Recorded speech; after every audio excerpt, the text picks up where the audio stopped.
Labas natin ating mga Bible. Marami po tayo diyang extra Bible. Pwede nating pahiram sa mga kapatid.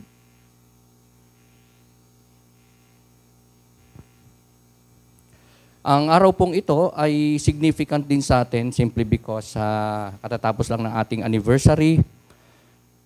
Another celebration po natin ito for the victory na binigay ng Diyos po sa atin last Sunday. And today is Lord's Day, so tayo po ay muli at patuloy na magsiselebrate sa ating Panginoon. Bilang pasasalamat po natin ito sa kanyang naging katapatan, kabutihan, pag-ibig na hindi nagmamali po sa bawat isa sa atin. At sana panalangin po natin, atin pong angkinin na patuloy po na ang Diyos ay pagpapalain tayo dahil ang Diyos po natin ay mapagpalang Diyos as we continue to obey His will. Yan. So tayo po ay ina-expect ng Diyos as a church na patuloy na mag-i-stay sa job natin, sa course natin na tinatahak, and that is the will of God.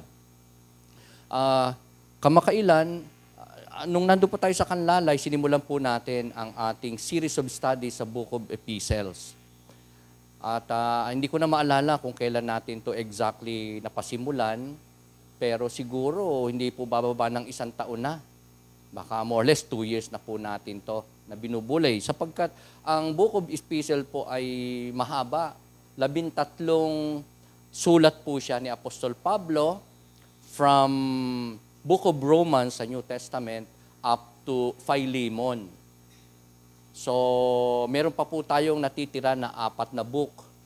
At naroon po tayo sa ika-10 na book o letter, epistle ni Apostle Paul. At ito ay ang kanyang sulat o epistle kay Timothy. Yung kanya pong bunga sa pananampalataya, isang young pastor ng Panginoon sa Ephesus. So, yan po ang ating ipagpapatuloy. Sa araw na to, very timely, katatapos lang po ng ating anniversary. Parang ngayon, yung unang Sunday after our anniversary celebration, na magsisimula na naman nating tahakin ang Sunday after Sunday ng taong ito, another year. So, invite ko kayo sa ating passage today. 1 Timothy chapter 1, verse 12 to 17.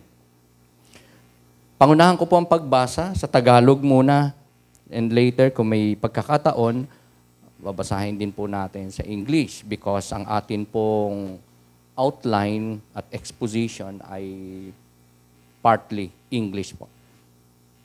Ang segment title ng verse 12 to 17, 1 Timothy, ay pagkilala sa habag ng Diyos. Ang sabi dito, nagpapasalamat ako sa ating Panginoong Hesukristo na nagbibigay sa akin ng lakas dahil itinuring niya akong karapat-dapat na maglingkod sa Kanya. Kahit na noong unay nilapastangan, inusig at nilait ko siya. Sa kabila nito'y nahabag sa akin ng Diyos sapagkat hindi ko nalalaman ang aking ginagawa noong ako'y hindi pa sumasampalataya. Pinasagana sa akin ang kagandahaang loob ng ating Panginoon at ipinagkalob niya sa akin ang pananampalataya at pag-ibig na natatagpuan sa ating pakikipag-isa kay Kristo Jesus.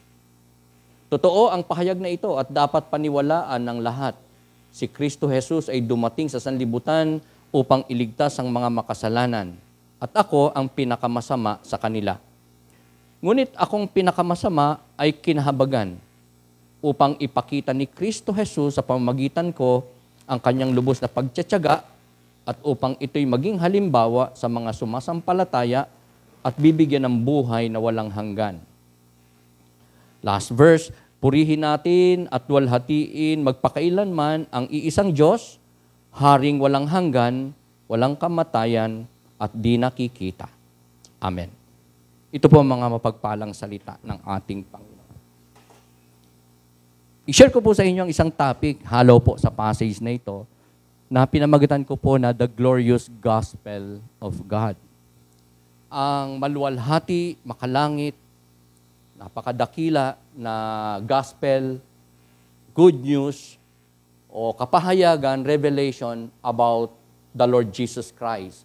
So ang gospel ay nagmula sa ating Panginoon. So the question na i-raise ko po sa atin, sasagutin po ng ating passage is that what are the different situations in our life that was impacted by the glorious gospel of God? Ano-ano ba yung mga iba't ibang sitwasyon, kalagayan natin sa ating buhay, especially sa buhay ni Apostol Pablo, na naapektuhan o may malaking impact sa bahagi ng kanyang buhay, alin? Ang maluwalhati o glorious na ebanghelyo o gospel ng ating Panginoong Jesus. So ang una po na situation sa buhay ni Apostle Paul o natin is that what we are before. Kung ano ba ang kalagayan natin o ni Apostol Pablo before. Kasi sa verse 13a, ito po ang sabi doon, nakalagay ni Apostol Pablo, even though I was once a blasphemer and a persecutor and a violent man. Ayan po. So, ito yung kalagayan dati ni Apostol Pablo. Siya ay namumusong sa Diyos. Kanyang nire-reject si Kristo bilang Panginoon, bilang Diyos. At pine-persecute niya ang mga believers during that time. The church, kanyang hindi lamang inuusig, kundi pinagbabantaan at nilalayong mawasak ang mga mananampalataya o ang iglesia ng Panginoon. So siya ay isang injurious na tao, siya ay violent na tao kasi meron siyang mga ipinapatay, such as si Stephen, lingkod ng Panginoon po yun. At yan ang kanyang inihahasik during his time towards the believers, the churches ng Panginoon. He was wreaking havocs side by side. Kaya siya po ay kinatatakutan at siya po ay itinuturing talaga na kaaway ng ating Panginoon. Ang root ng kanya pong godlessness na to o behavior before siya makakilala sa Panginoon ay ang kanyang ignorance o unbelief. Di ba? Hindi niya nalalaman na ang mga mananampalataya, si Kristo ay Diyos, ang believers ay Church of God, tama ang kanilang pananaw patungkol kay Kristo, ginagawang pagsamba, paglilingkod. Blind si Apostle Paul, si Saul before, Saul ng Tarsus pa before. Siya ay merong blindedness. So, hindi niya alam. Siguro, makaka-relate tayo, no? Baka dati ganyan din tayo. Ako po, nung ako'y elementary, hindi ko talaga nakikita na yung mga Baptist, yung mga born again, ay mga tunay na mananampalataya ng ating Panginoon. Bible-believing people, they believe in the Lord Jesus Christ. All I know, yung nakagisnang kong religion ay yun ang tama at totoo, pero yun pala ay religiosity lang. And siguro, most of us, ganun, naging faithful dyan sa kinagisnan nating religion, paniniwala. And all of a sudden, nung makapakinig tayo ng gospel, ayun, tayo po ay nabuksan. Yan, yung ating spiritual blindedness ay nawala, tinanggalan tayo ng piring ng Panginoon at nakilala natin ang personal ng Diyos through His Word, through the gospel. So, si Apostle Paul, si Saul before, ay isang brilliant, well-educated at religious na tao. Napaka-zealous niya sa kanyang nakagisnan, dala-dala, pinaniniwala ang pananampalataya, kultura, tradisyon, about faith, about God, about the law of God. Pero yun nga, siya po ay merong spiritual blindedness sa katotohanan. So that means hindi po siya heaven-bound.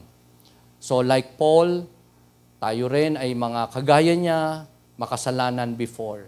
Kung ikaw, mananampalataya na ni Kristo ngayon, by heart, personal mo na siyang nakilala bilang Panginoon mo tagapagligtas, I'm sure ma-appreciate mo ang message na ito, which is about the glorious gospel of the Lord. And marirealize natin ang ating hindi magandang kalalagayan before, like Apostle Paul, Saul, na may immorality, may worldliness, full of lust, selfish, mainggitin, insecure, mayabang, mapagmalaki, maybe violent tayo before. Sumasamba tayo sa Diyos-Diyosan, of course. Kung hindi man sa ribulto o sa hindi tunay na Diyos, it can be sarili natin, ang ating Diyos, ang kayamanan, pera, at ang iba't ibang mga worldly pleasure in life. Yan yung nag-dominate sa atin, yan yung naging priority natin, yan po yung naging kagalakan natin, ang mga gawaing ito before nang makakilala tayo o manampalataya sa ating Panginoon. So a lot of people may ganito pong kalagayan, just like Paul before.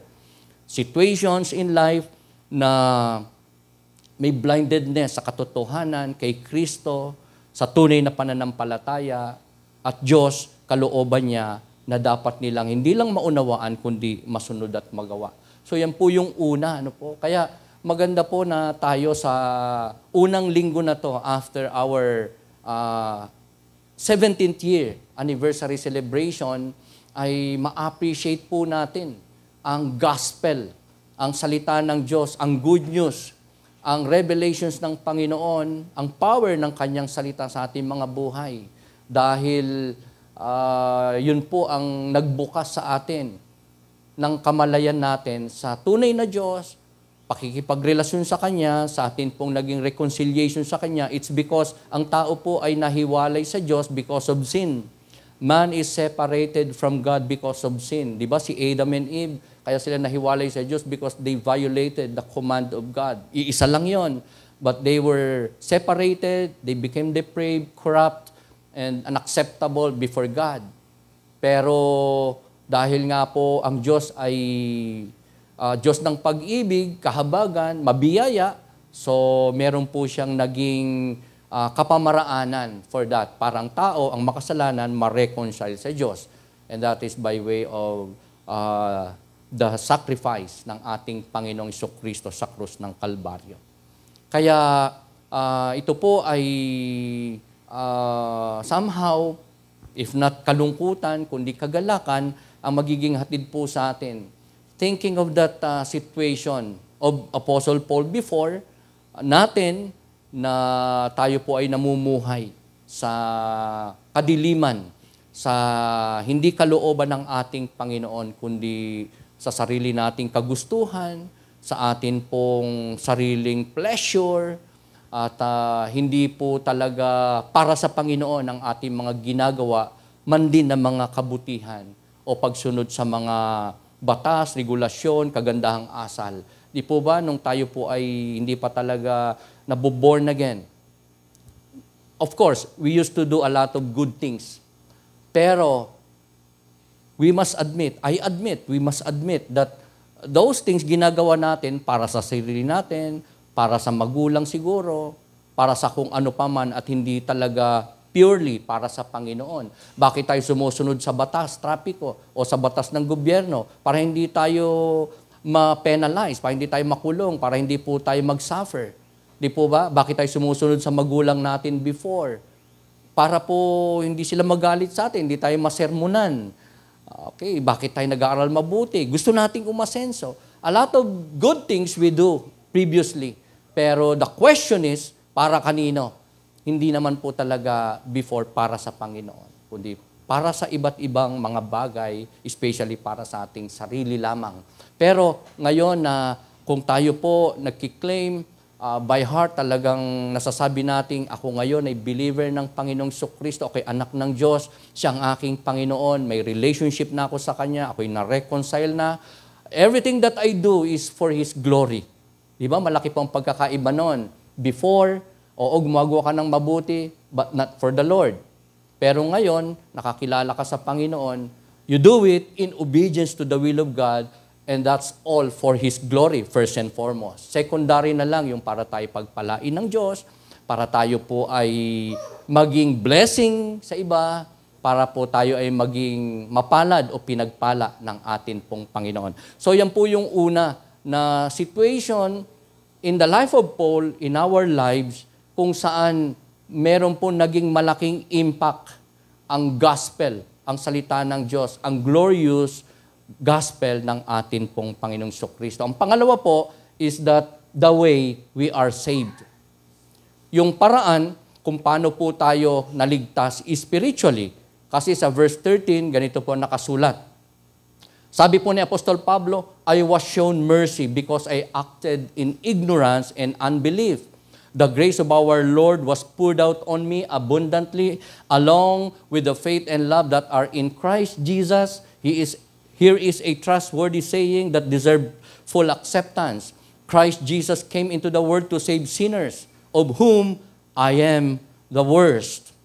So, in that statement ni Apostle Paul, makikita natin, according to the testimony, personal testimony ni Apostle Paul, yung banal na Diyos, siya ay iniligtas, siya ay pinatawad, bagamat siya po ay hindi karapat-dapat, siya po ay, yun, sinabi natin kanina, blasphemer, siya po ay persecutor, siya po ay enemy ng ating Panginoon.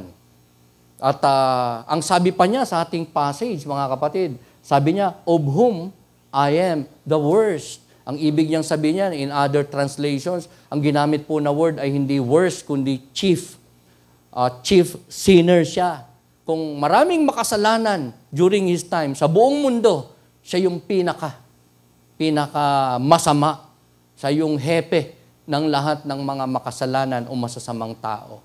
Grabe po yung description niya. Tumatama naman talaga kasi siya po ay hindi lang nagre-reject kay Christ, kundi yung mga gusto at nananampalataya kay Kristo, pinopuwersa niya sila physically na huwag sumamba manampalataya kay Kristo during his time. At yung iba, pinapatay niya talaga. At winawasak niya ang gawain ng Panginoon, simbahan ng ating Panginoon. So, we could see in his personal testimony statement that the God who is holy ay nagawa siyang patawarin at iligtas sa kanyang mga pagkakasala. Bagamat siya ay self-righteous sinner. Self-righteous sinner. Kasi, di ba, faithful sa kanyang religion, Judaistic religion, nakagisnang relihiyon based on the Old Testament teachings. Not knowing na dumating na yung may-ari ng anino in the Old Testament, and that is the Lord Jesus Christ, the man-incarnated God. The Messiah, hindi po niya nakilala. At nanatili po siya sa kanyang sariling paniniwala about Mosaic law, about Old Testament teachings and laws, at hindi po niya na-recognize si Jesus Christ because siya po ay spiritually blinded. So the key words dyan po sa kanyang karanasan na yan with God ay mercy and grace. Sa kanyang karanasan na siya po ay iniligtas ng Panginoon, siya po ay pinatawad ng Panginoon, napili po siya ng Panginoon. Yan po ay because of the mercy and grace ng Panginoon. Pakisabi nga po natin, mercy and grace. Okay, hindi naman po tinatawag natin yung kung sino yung mercy ang pangalan sa atin. No? It seems to us parang pangalan siya, no? Mercy and grace. Pero yan po ay mga katangian ng ating Panginoon, ng Diyos. Na siya ay mahabagin at siya ay gracious. Siya po ay mabiyaya na Diyos. Yan po ang naranasan, tinanggap ni Apostol Pablo mula sa Panginoon. Bagamat siya po ay napakasama, persecutor, blasphemer, at siya po ay enemies ng Panginoon at ng church, siya po ay kinahabagan at biniyayaan ng ating Panginoon. So, God in His mercy did not give Paul what he did deserve. Instead, God in His grace gave Paul what he did not deserve. Ano po bang karapat-dapat sa isang taong nagkasala? Hindi po ba dapat siya ay mapenalize, maparusahan, mapanagot? Sa batas, ganyan po, di ba, ng tao, ng ating gobyerno. Kung nagkasala ka, talagang it's so possible, ikaw ay mapaparusahan. Hindi naman pwedeng ikaw yung nagkasala, iba yung mape-penalize, di ba? Ikaw, kasi ikaw nakapag-commit. Maliban na lang kung may aako ng iyong kasalanan. Ganyan po nangyari sa atin, di ba? Ang tao, siya nagkasala sa Diyos, pero sa halip siya ang magbayad sa pamagitan ng kanyang sariling buhay, dugo sa krus, bilang kabayaran ng kanyang kasalanan, may naging substitute, may umako, and that is the Lord Jesus Christ. Kaya si Apostol Pablo, na Saul before ang pangalan, ay kinahabagan lang ng Diyos, biniyayaan lang ng Panginoon. So anong karapat-dapat sa kanya? Di ba? Kaparusahan talaga, impyerno talaga. Sobrang sama makasalanan. Pero anong binigay ng Diyos sa kanya? Hindi yung karapat-dapat sa kanya, kundi hindi yung karapat-dapat sa kanya, kundi yung hindi karapat-dapat sa kanya ang ibinigay ng Panginoon. What is that? Kapatawaran, biyaya, grasya ang ibinigay sa kanya, bagamat hindi po siya karapat-dapat. Hindi po niya deserving yon, di ba? Ang deserving nga niya kasi is siya ay ma-penalize, mahatulan, mamatay para sa kanya pong kasalanan na dapat niyang pagdusahan, lisinsanan. Pero siya po ay kinahabagan at biniyayaan ng ating Panginoon. Yung pong grace and mercy, mga kapatid, na iginawad ng Panginoon sa isang napakasamang tao, si Saul, na naging Apostol Pablo, is God's love in action. Is God's love in action. Yan po ay pinakita ng Diyos ni Kristo sa krus ng Kalbaryo. Na siya po ay meron pong kahabagan, ang Ama at si Kristo ay meron pong in-exercise na biyaya at kahabagan. In action, dahil sa krus po ay ipinakita yan ng ating Panginoong Jesus. Siya po ay nagbata ng hirap, inalay niya kanyang buhay, na dapat mga makasalanan ng lalasap. Pero siya po ang umako. Naalala ko yung kwentong lumang-luma na may isang kabataang teenager na nakapatay sa rumble. Uwi siya ng bahay, tumakas, pero nasundan siya ng mga pulis. Pero ang naaresto ay ang kanyang kuya. Bakit? Kasi yung kanyang damit na tigmak ng dugo, pinahubad ng kanyang kuya at isinuot ng kanyang kuya, at kaya siya ang naaresto. Siya ang nagpa-aresto. Sinadya po niya talaga.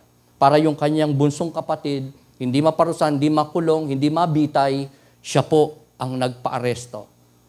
Kaya nga po sa kwento na yan, nakonsensya yung bunso, sabi niya sa judge, kasi nahatulan ng kamatayan ng kanyang kuya, nasilya elektrika, sabi niya, Judge, hindi po, may pagtatapat ako, hindi po siya talaga ang pumatay, ako po. Ako po ang may sala, kaya ako po ay parusahan niyo, said the younger brother. Pero sabi nung judge, naniniwala naman ako na ikaw talaga ang pumatay. Ikaw ang may sala kasi kinukumpisal mo at inaamin mo. Pero hindi na pwede na maparusahan ka kasi meron ng umako at nagbayad sa iyong kasalanang nagawa. Kaya absuelto ka na. Ganyan po natin makikita ang grace and mercy in action na ginawa ni Kristo sa krus ng Kalbaryo para kay Apostol Pablo at para sa mga makasalanan. That is a price that Christ have paid on the cross to save sinners. Grace and mercy. So, mga kapatid, wag naman nating isipin na based on John 3:16, yung pag-ibig lang ng Diyos na nakapagligtas. Ano po? Yung love in action lang ng Panginoon ang nakapagligtas. Kasi sabi sa John 3:16, di ba? For God so loved the world. Sapagkat gayon na lamang ang pag-ibig ng Diyos sa mga makasalanan, sa sanlibutan. Never think that God's love alone saves. But it is the grace of God that really saves. Based on Ephesians 2 verses 8 to 9, it says there, for it is by grace you have been saved through faith. Di po ba?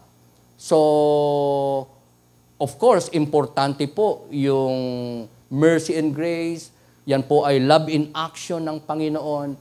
Pero ang nagligtas talaga sa tao, kay Apostle Paul, sa iyo at sa akin, kung tayo believer ng ating Panginoon, ay ang grace o biyaya ng ating pong Panginoon.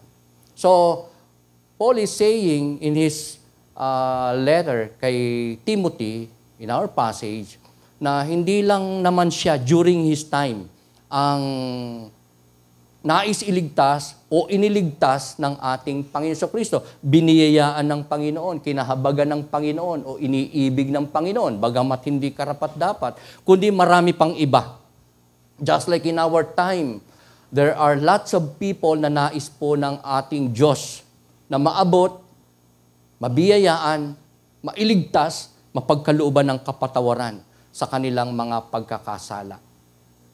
Are we like Paul na admitted na tayo po ay sobrang makasalanan?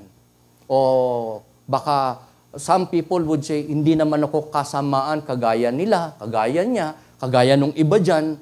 Ako naman ay hindi pumapatay, hindi naman ako nanre-rape, hindi naman ako nang-hold up. Nakakagawa ko kasalanan pero maliliit lang, ilan lang, pakunti-kunti lang, pamisa-misan lang. You know what? Si Eva at Adan, minsan lang sumuway.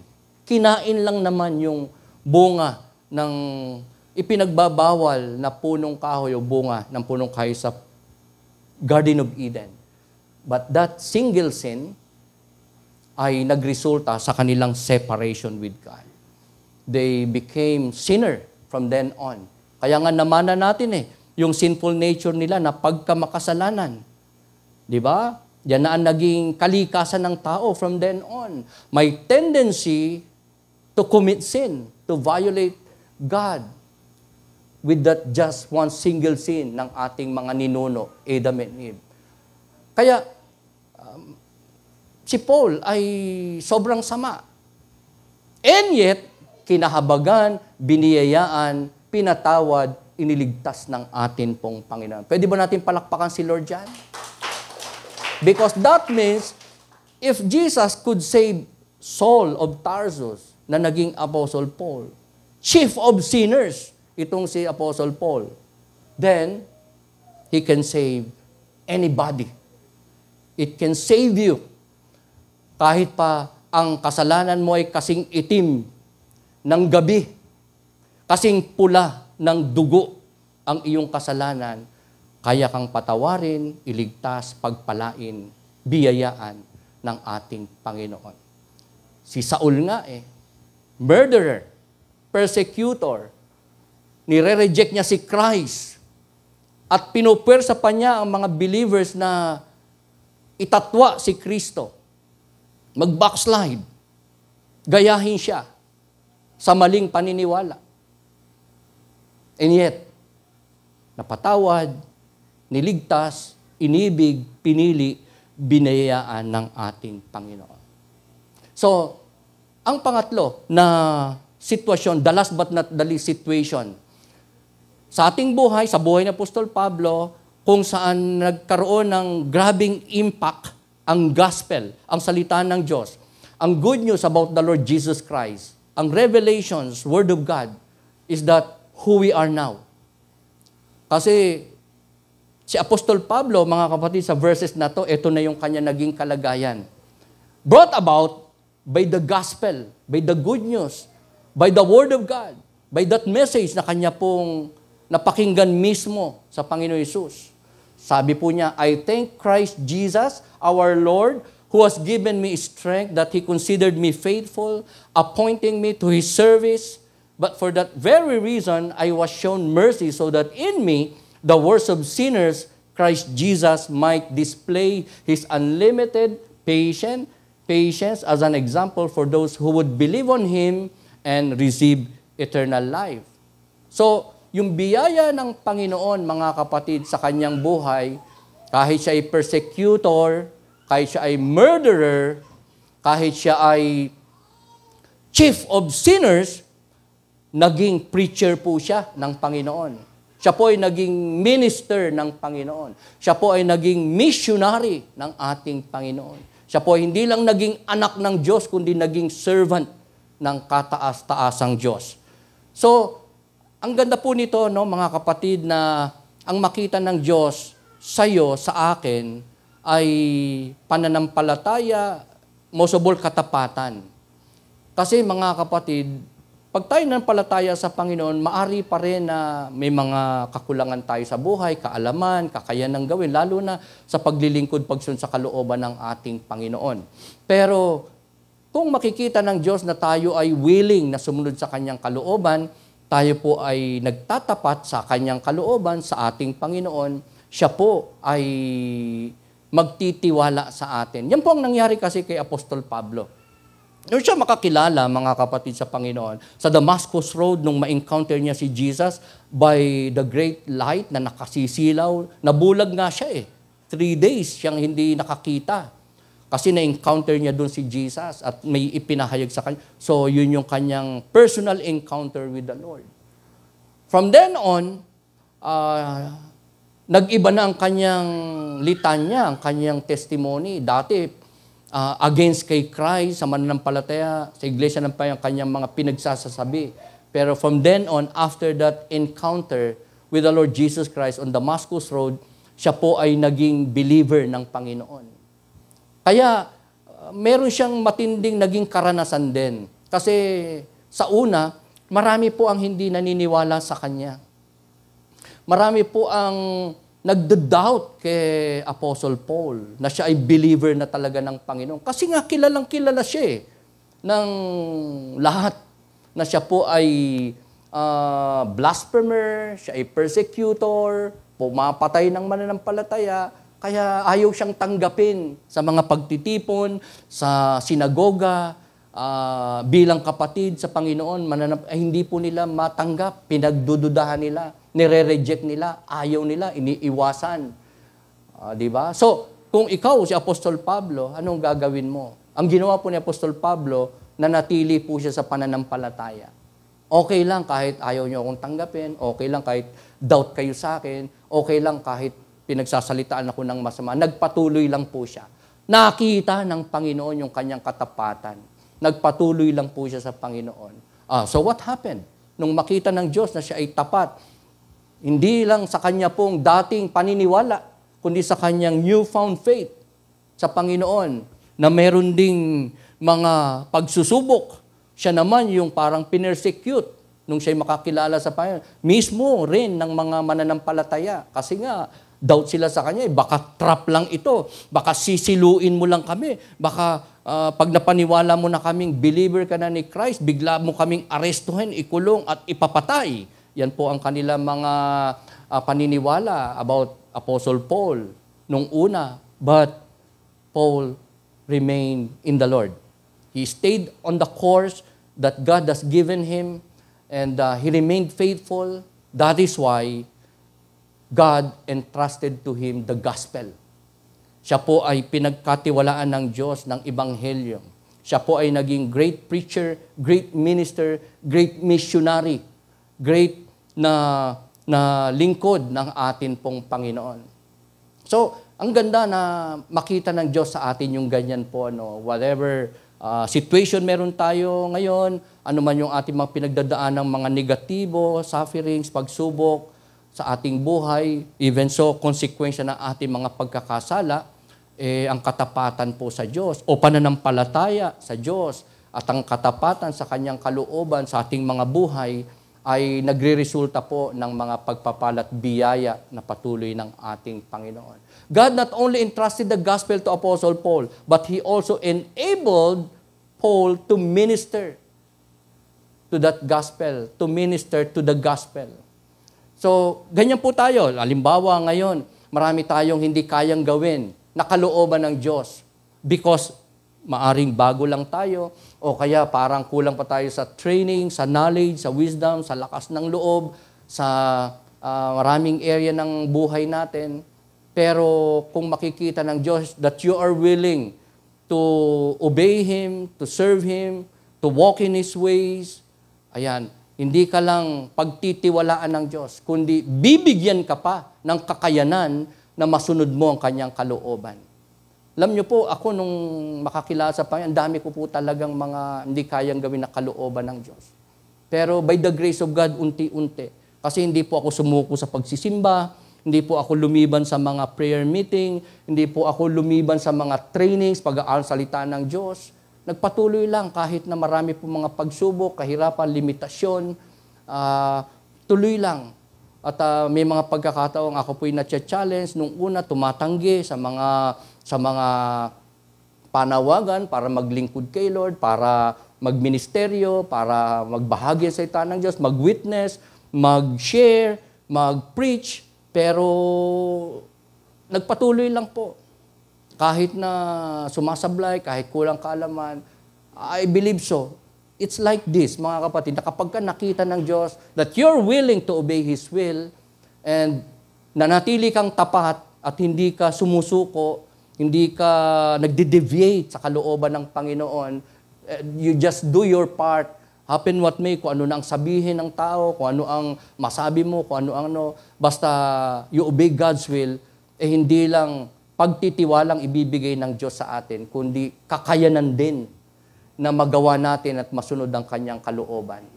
Effectively, amazingly, at ultimately, magawa natin ng malakasan, malawakan, at matagumpay ang kalooban ng ating Panginoon. Dati po, hindi ako makapagsalita talaga sa mga tao kahit 3 lang nasa harap ko. Kasi ako po ay introvert, ako po ay mahiyain, ako po ay nervyoso. Yan. Pero by the grace of God, ganyan lang po. Pag nakita ng Diyos na tayo po ay willing, may katapatan sa Kanya, hindi tayo sumusuko, tuloy-tuloy lang tayo sa pagsunod sa Kanyang kalooban, tayo po ay hindi lang pagtitiwala, kundi bibigyan ng kakayanan at katagumpayan ng atin pong Panginoon. Isa sa mga naging kalagayan po ni Apostol Pablo, na bunga ng impact po ng gospel ng Panginoon sa kanyang buhay is that siya po ay naging example din. Naging example po siya sa maraming tao, especially to the sinners during his time. Even so, sa ating kapanahunan, sa ating mga buhay, isa siya naging malaking example talaga. Ito po, na pag-uusapan natin ang kanyang buhay, ang kanyang personal testimonies, ang kanyang mga naging karanasan, even yung kanyang kalalagayan before, nung wala pa siya sa Panginoon, sa tunay na pananampalataya, lalo na sa panahong ito na siya po ay na kay Kristo na, naglilingkod na sa Panginoon, siya po ay naging mabuti at dakilang example din, especially sa mga makasalanan. Hindi lang sa mga mananampalatayang kagaya po natin today, na ang buhay ni Apostol Pablo dito ay nagiging encouragement po natin, kundi nagiging example din po siya sa mga makasalanan. Bakit? Yan po kasi ay pruweba. Ang kanyang karanasan, ang kanyang buhay, ang biyaya ng Panginoon sa kanya, pagmamahal ng Panginoon sa kanya, yung pagpapatawad sa kanya at pagliligtas, ay pruweba na ang Diyos po ay hindi lang mabiyaya sa mga mananampalataya, man din sa mga makasalanan, sa mga hindi karapat-dapat, gaya ni Apostol Pablo before. So, on this topic, mga kapatid, na pinamagatan ko na the glorious gospel of God, of the Lord Jesus Christ, isa lang ang aking pong proposition. Isa lang ang gusto kong ihatid sa bawat isa sa atin. As a Church of God, na dapat po nating ipagpatuloy, huwag pong kakaligtaan, huwag po nating mamaliitin, huwag po nating lilimutin, walang iba kundi ang glorious gospel ng ating Panginoong Jesucristo.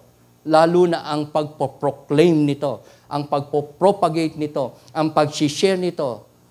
Ang ibig sabihin ng glorious gospel ay account yan ng isang Diyos, nagkatawang tao, inalay niyang kanyang buhay sa krus para mabayaran niyang kasalanan ng sanlibutan. Siya ay namatay, inilibing, pero nabuhay siyang mag-uli. Yan po ang kabuuan ng tinatawag na gospel o ebanghelyo. So, dapat natin itong paniwalaan because ito po ay kapahayagan ng Diyos in the Holy Scripture about God, nag-incarnate para maiyalay niya kanyang buhay sa krus bilang kabayaran sa kasalang sanlibutan. Alam niyo po ba yung kanyang ginawang sakripisyo na yon, mga kapatid, ay napakadakila. Napakadakila. Kasi dapat tayo po ang mamamatay sa krus. Dapat sa impyerno tayo mapupunta. But because of that sacrifice on the cross of the Lord Jesus Christ, as our substitute, tayo po ay napatawad. Tayo po ay naligtas spiritually. Ang tao, makasalan, gano'n mang kasama ay nagkakaroon ng pag-asa sa ginawang ito ng Panginoong Hesus sa krus ng Kalbaryo. Sa kwento ng ginawa ng Panginoong Hesus more than 2,000 years ago. which is now called the gospel of the Lord Jesus Christ. So hindi lang po natin ito dapat pahalagahan, kundi i-proclaim. Di ba sa basketball, kung ikaw ay na-injured, kailangan masubstitute ka. May ipapalit sa'yo. Dapat ang ipalit sa'yo, basketball player din. Hindi pwedeng volleyball player, di ba, Benz? Pag volleyball player ka, napagod ka, na-injured ka, papalitan ka, dapat. Dapat ay ipalit sa'yo, volleyball player din. Hindi pwedeng basketball player kung volleyball player ka. Kaya, tayo talaga ang maparusahan sa krus ng Kalbaryo, pero may pumalit po sa atin doon. May nag-substitute po sa atin. It is but the Lord Jesus Christ. Siya lang yung handog na karapat-dapat sa Ama. Yung kanyang buhay na banal, yung kanyang dugo na banal. Hindi pwedeng ang ihandog ng tao ay kayamanan, yung kanyang talento, yung kanyang, kahit yung kanyang buhay, hindi sasapat. Ialay man niya. Di ba? May mga ganon, inaalay niya yung kanyang anak para siya ay mapatawad sa kanyang mapunta siya sa langit. Iaalay niya yung malaking halaga, yung iba't ibang mabubuting gawa, hindi sasapat. Isa lang talaga ang maaring maging acceptable na handog, hain, substitution, o offering kabayaran ng kasalanan ng tao, and that is the Lord Jesus Christ. Yung kanyang sacrifice on the cross. Kaya sabi ng John 3:16, "For God so loved the world that He gave His one and only Son, for whosoever believe in Him will not perish in hell, but have everlasting life." So ang daan ng kaligtasan natin, kaya tayo naniwan, tayo maliligtas, mapupunta sa langit, it's because of our faith in the Lord Jesus Christ as our Lord and Savior. Si Jesus mismo ang nagsabi, John 14:6, sabi niya, "Ako ang daan, ang katotohanan at ang buhay. Walang makaparoroon sa Ama sa langit, kundi sa pamamagitan ko." Jesus said. So si Jesus ang natatanging daan. Hindi religion, hindi mabubuting gawa, hindi pagiging magalang, hindi pagiging masipag, hindi pagiging masunurin sa batas ng tao, hindi sa pagiging relihiyoso, hindi sa pagiging mapanalangin. Everything that we do na mabuti in our sight at iniisip nating daan para tayo po ay maging kalugod-lugod, karapat-dapat sa Diyos, mapunta ng langit, ay basahan lang sa harapan ng ating Panginoon. Isa lang ang pwedeng tanggapin, i-appreciate, maging acceptable sa Ama, sa Diyos, na handog. Walang iba, kundi ang kamatayan, dugo at sakripisyo ng Panginoon Hesus sa krus ng Kalbaryo. Kaya nga, whosoever believe in the Lord Jesus Christ will not perish, but have everlasting life. So, that's the proposition that I would like to share with you. Just only one things to do. Let's believe in the gospel of the Lord. That's the sacrifice of the Lord Jesus Christ. That is His word, His revelation.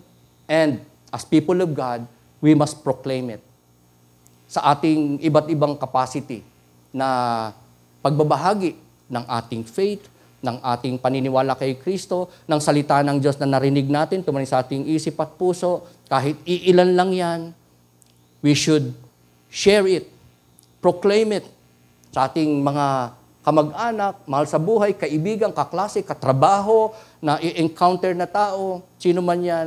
Di ba? Pagka tayo, ang ganda ng pagka tayo may napulot na pera, 1,000, di ba? Parang, hindi ka lang, ikaw yung matutuwa. Sana, meron kang yayayahin, halika, nakapulot ako ng 1,000. Maghalo-halo tayo dyan sa Benz. Di po ba? Ang ganda nung pag may nasumpungan kang pagpapala, lalo na Diyos, si Kristo, salita ng Diyos, spiritual blessings, katuwiran, katotohanan, ay ang gandang ma-share mo sa iba, hindi mo lang ito sasarilinin. Amen? So, that is why we need to proclaim the glorious gospel of the Lord Jesus Christ sa ating mga buhay at sa iba. And I would like to share, as I close, on just one insight. Isang kaisipan, karunungang nagmumula sa Diyos, sa ating passage in the Scripture, that when someone obeys God's call to serve, God always equips and enables that person. Nakita po natin to sa buhay ni Apostol Paul, ni Apostol Pablo. A blasphemer, a persecutor, enemies of the believers, more so ng Panginoong Hesukristo. Pero siya po ay hindi lang biniyayaan, hindi lang siya pinatawad, hindi lang po siya iniligtas ng Panginoon. Binigyan din siya ng kakayanan, kalakasan, katatagan, ng armor, ng weapons ng Diyos, ng victory ng Diyos, ng enabling o kakayanang masunod magawa, hindi lang malaman, kundi magawa ang kalooban ng Panginoon. So, we must remain faithful. We must continue obeying and serving our God. At huwag tayong manghinawa dahil ito po yung unang linggo ng another year na atin pong isi-celebrate comes last Sunday ng Feb 2025.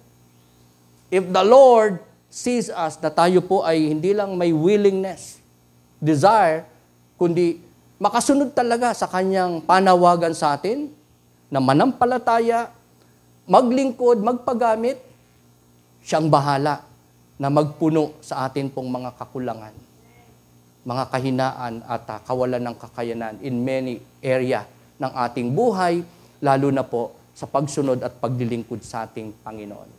Sa Diyos nagmumula ang enabling. Ang ibig pong sabihin ng enabling ay kakayanan na gawin, hindi lang malaman, kundi masunod magawa ang kalooban ng ating Panginoon. Mai-preach si Christ, mai-share ang ating newfound faith, ang ating personal saving relationship with God, yung lakas ng loob, kayang isupply ng Diyos sa iyan. But take note, the condition is, if we are willing to obey God's call and to obey His will sa atin pong mga buhay, and the Lord will supply our every need. Palakpan po natin ating Panginoon. So, tayo mga kapatid, pero gusto kong magtanong ngayon, sino po nakakaalala ng alliterated points natin? What? Triple W. Okay. Can you recite that? Really? Paano po? Talaga. Sige nga. Oy! Sige.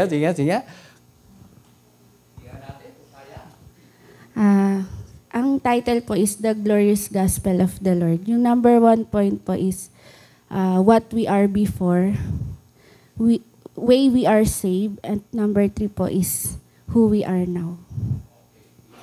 Tama? Nawala. Paano yan? Nawala? Wala rin premyo. Okay, thank you so much. Okay.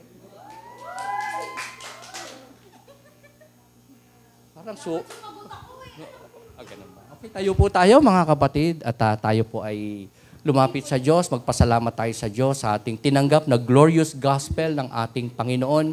And i-challenge natin ating mga sarili, not just to be thankful and grateful sa ginawa ng Diyos sa ating buhay. Bagamat hindi po tayo karapat-dapat ay makasalanan, nakilala natin siya, gumawa siya ng paraan para mapakinggan natin ang kanyang gospel at siya na nagbukas sa ating blinded na mga spiritual eyes to know personally ang Diyos na ating Panginoon tagapagligtas. And i-challenge din natin ang ating mga sarili if ever na meron tayo ngayon na mga unsettled na issues before God, lalong-lalo na kung hindi pa natin siya talaga iniimbitahan pumasok sa ating mga puso, siya na yung maghari, siya yung maging Panginoon ng ating buhay, at hindi na tayo masusunod from now on, kundi siya na let's come to God in prayer. Hindi man marinig ng Diyos ang ating mga boses, if the Lord sees our hearts na sa Kanya kumikilala, lumalapit, nagpapakumbaba, nagkukumpisal, dumadalangin, sumasamo, may mga kahilingan, God knows it. And the Lord is a God of answered prayers. Let's come to God in prayer. Lumapit tayo sa ating Panginoon. Aming dakilang Diyos na makapangyarihan sa lahat. Narito kami, muli nagpapasalamat sa inyong habag at biyaya sa inyong mga buhay. bunga ng inyong banal na salita, kami po ay nabuksan, nakakilala sa iyo ng personal. Nakilala ka namin, Diyos, Panginoon, nagkatawang tao, namatay sa krus para sa amin. Aming Panginoon tagapagligtas, manunubos sa mga pagkakasala natin. We recognize you, Lord, in our lives. We bless your name, Lord Jesus, our man-incarnated God, the creator of all things, the way, the truth, and the life, the God who fills us with His Spirit. That is why we could say God is with us. As you filled us with your Spirit, Lord. You bless us with your words, gospel, revelations. Not just about you. Not just about your attributes. Most of all, about your sovereign plans in our lives. Panginoon, we confess to you our sins. We once again commit to you, not just on this day, perhaps to uphold us for the rest of our lives.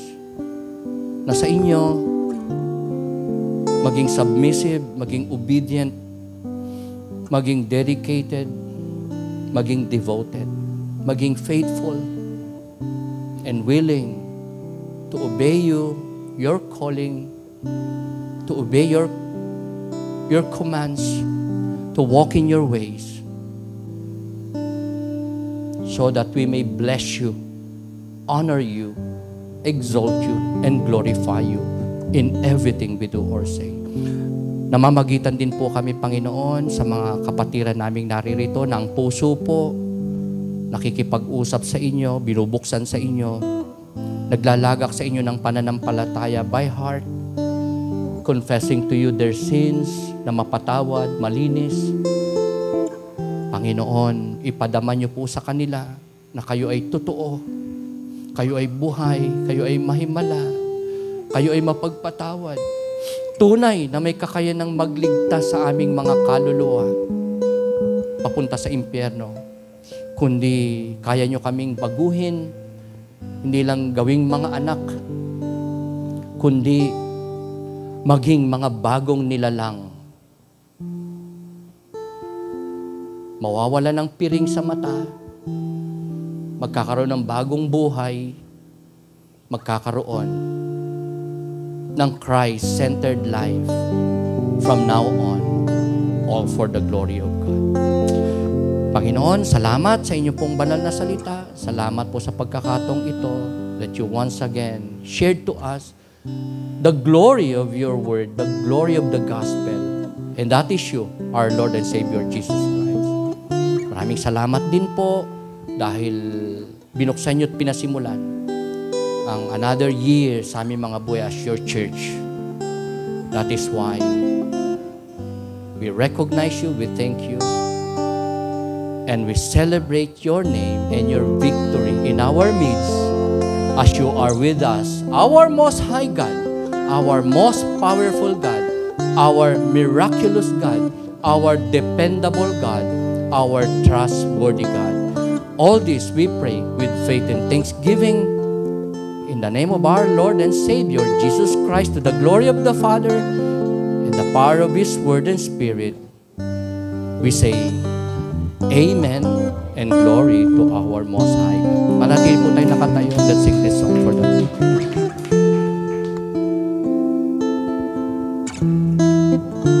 Purihin ang ating Panginoon. Let's always remember to have a heart that only speaks the Word of God.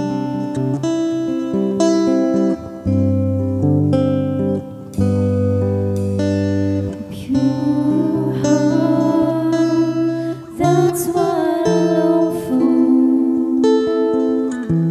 A heart that follows hard after Thee. A pure heart, that's what I long